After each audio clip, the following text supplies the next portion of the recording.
এই যে আপনার গিফট। এই যে আপনাকে দেখাইলাম যে কিভাবে বউকে ফুল দিতে হয়। আমাকে প্রতি মাসে মাসে ফুল দিবেন এরকম সব কিছু নিয়ে একটা কাহিনী। আজকে হলো 20 তারিখ, কালকে আমাদের অ্যানিভার্সারি। 5 বছর অ্যানিভার্সারি উপলক্ষে আমি তো তার জন্য আগেই গিফট কিনে রাখছি। আর আজকে ভাবছি কাজ শেষ করে বাসায় যাওয়ার সময় তার জন্য ফুল কিনে নিয়ে যাব। আর দেখলাম আজকেই সে আমায় রিসিভ করতে আসছে। কেমন লাগে তোমরাই বলো। আজকেই তার নিতে আসা লাগে আমায়। আমি তো খুব বিরক্ত হচ্ছিলাম মনে মনে, বাট বলি নাই তাকে। আমি চাইতেছিলাম রাত 12টার সময়ই তার জন্য যে গিফট কিনছি আর তাকে অনেকগুলো গোলাপ ফুল দেব। যাই হোক, এখন আর কিছু করার নাই। বাসায় গিয়ে ভেবে দেখতে হবে যে কিভাবে বের হব। যেহেতু 5 বছর অ্যানিভার্সারি আর আমার খুব ভালো লাগে ফুল, আমার ইচ্ছে করতেছিল যে আমি আমার হাজবেন্ডকে আজকে রাত্রে 12টায় ফুল দিব। যেহেতু 5 বছর অ্যানিভার্সারি আমার আসলে অনেক বেশি স্পেশাল আজকের দিনটা।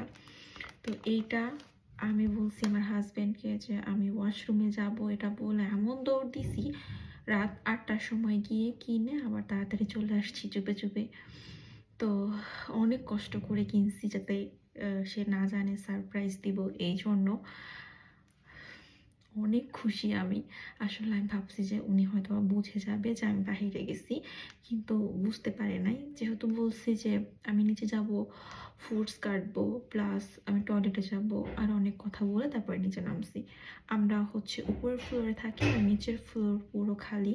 আমাদের কিচেন, ড্রয়িং, ডাইনিং আপনারা যারা হয়তো বা রেগুলার ব্লগ দেখেন তারা হয়তো বা জানেন। তো কেমন হয়েছে, আমার মনে হয়েছে যে স্পেশালি গোলাপই হচ্ছে বেস্ট। আমার কাছে গোলাপ ভালো লাগে, যে কারণে আমি গোলাপ দিতে চাইছি। আসলে আমি এতদিন ইনকাম করতাম না, যে কারণে কখনোই ওইভাবে কিছু দেওয়া হয় নাই আমার হাজবেন্ডকে। ভালোবাসার মানুষকে কিছু গিফট করলেও যে এত শান্তি লাগে আমি আসলে জানতাম না। আরও তো নিজের টাকা দিয়ে দিতেছি যে দেখে, সত্যি কথা বলতে আমার হচ্ছে খুশি অনেক অনেক অনেক গুণ।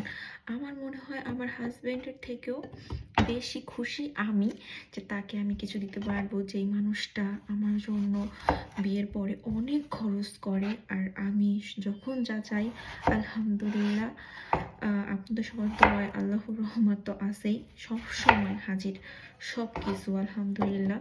তো এই মানুষটা সবার জন্য অনেক করে, তার ফ্যামিলির জন্য।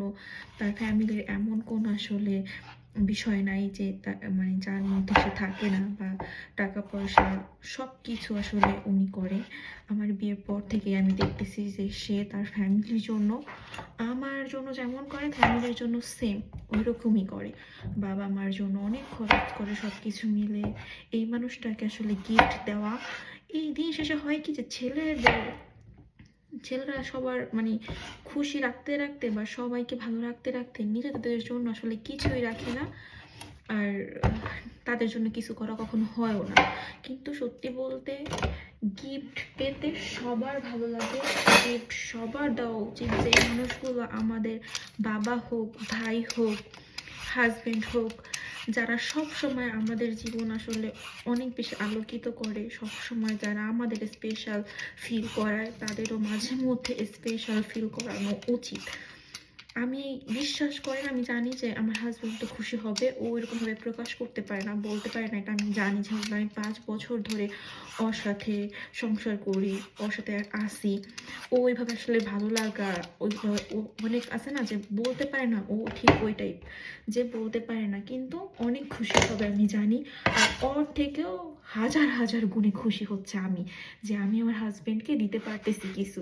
আলহামদুলিল্লাহ, আল্লাহর কাছে লাখ লাখ শুকরিয়া যে আল্লাহ আমারে ওই তৌফিক দিছে যে লাখ টাকা দিয়ে আসলে গিফট তাকে দেওয়ার মতো আসলে অ্যাবিলিটি আল্লাহ আমার রাখছে।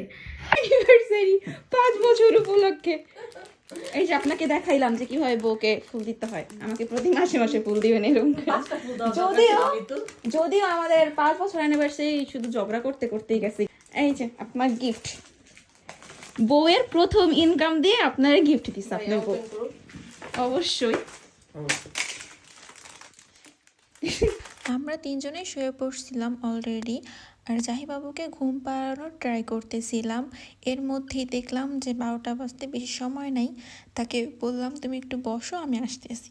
তো রুমের বাহির থেকে এই ২টা জিনিস এনে তাকে দিলাম। সে অনেকটা খুশি হয়েছে, তার মুখ দেখে আমি বুঝতে পারছি। আর সে আসলে ক্যামেরা পারসন না, ক্যামেরার সামনে আসতে একটুও পছন্দ করে না, খুব বিরক্ত হয়। বাট বউয়ের আবদার বলে কথা, বউ একটু ক্যামেরা পছন্দ করে, ছবি তুলতে পছন্দ করে, ভিডিও করতে পছন্দ করে, যেই কারণে মানুষটা সহ্য করে।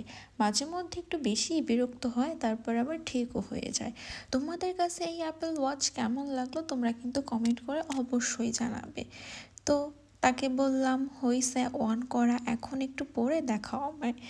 মাশাল্লাহ, তার হাতে ওয়াচ অনেক বেশি মানায়। আর আমার কাছে তো খুব বেশি ভালো লাগে সে ওয়াচ পরলে। আর সেও দেখলাম পরতে খুব পছন্দ করে।